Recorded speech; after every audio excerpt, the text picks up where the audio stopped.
Oh, sorry about that. You must be here for tips and strategies on how to pass your ACSM Certified Personal Trainer exam. I was blessed with passing it today. With a lot of prayer, a lot of hard work, and a great support group, I was able to do it. So I want to share 3 simple little tips with you. First, you're going to need the books, man.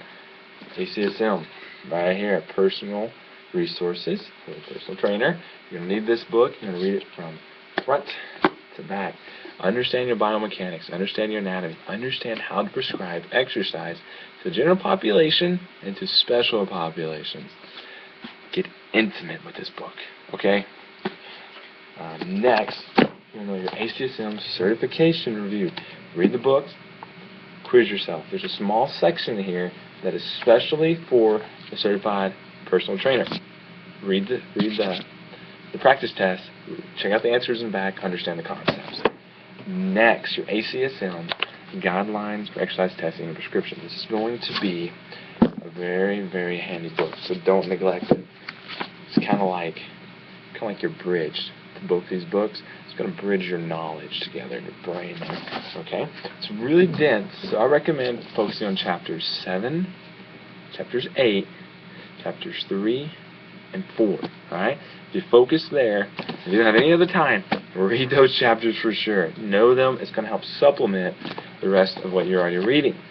There's also case studies in here for your risk stratification. Look at the case studies, look at the answers, quiz yourself.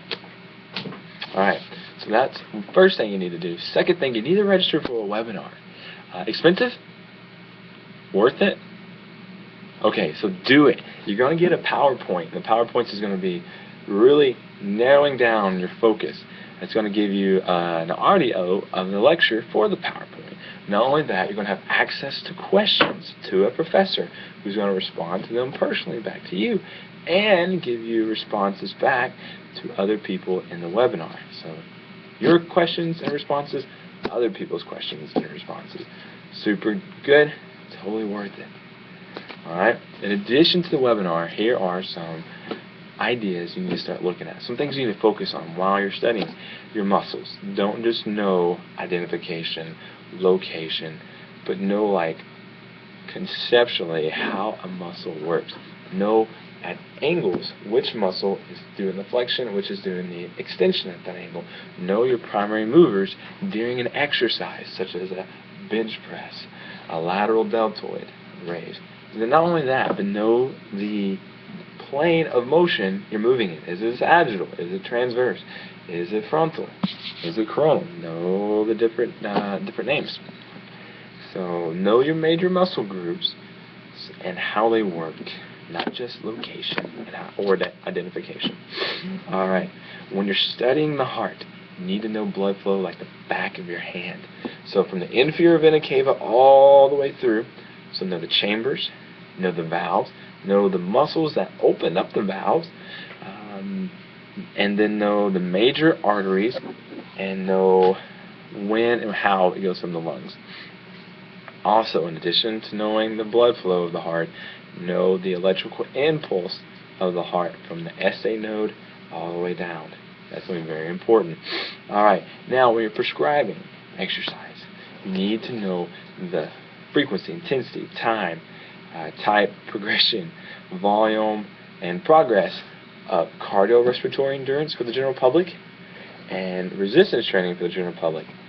Just know everything about it. Know heart rate reserve and heart rate percentage. Know the formulas as well. Really learn all your formulas that deal with understanding how to measure intensity of an aerobic, and of resistance training.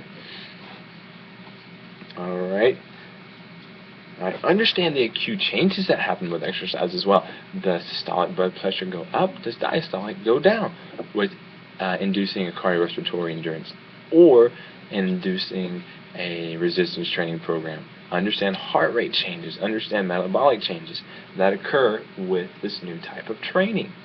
And then when you're studying the legal and professional aspect, it's not a huge part of the test, but you need to understand insurance. You need to understand basic business marketing skills, such as what type of, how are you going to market your personal training? Are you going to be Someone who is in a corporation, you're going to have your own business. Understand that. Understand how you can get sued. Seriously. Through negligence, understand how you can get your butt in trouble, and then understand how you can get your butt out of trouble. Okay? And then lastly, you're going to need your books. Get the webinar. Listen to the tips. Focus your study down. Lastly, you're going to need some coffee. It's going to be a lot of late-nighters. Stuff gets boring, but it's totally worth it. You're getting to take care of the health and well-being of someone before they're in the hospital, before they're in therapy, before they're obese and they can't even go help their children play baseball, play catch with them. You have a huge responsibility. So focus in, study, pass the exam, then go get a job. Alright? So best to you, for the glory of God, for the good of man.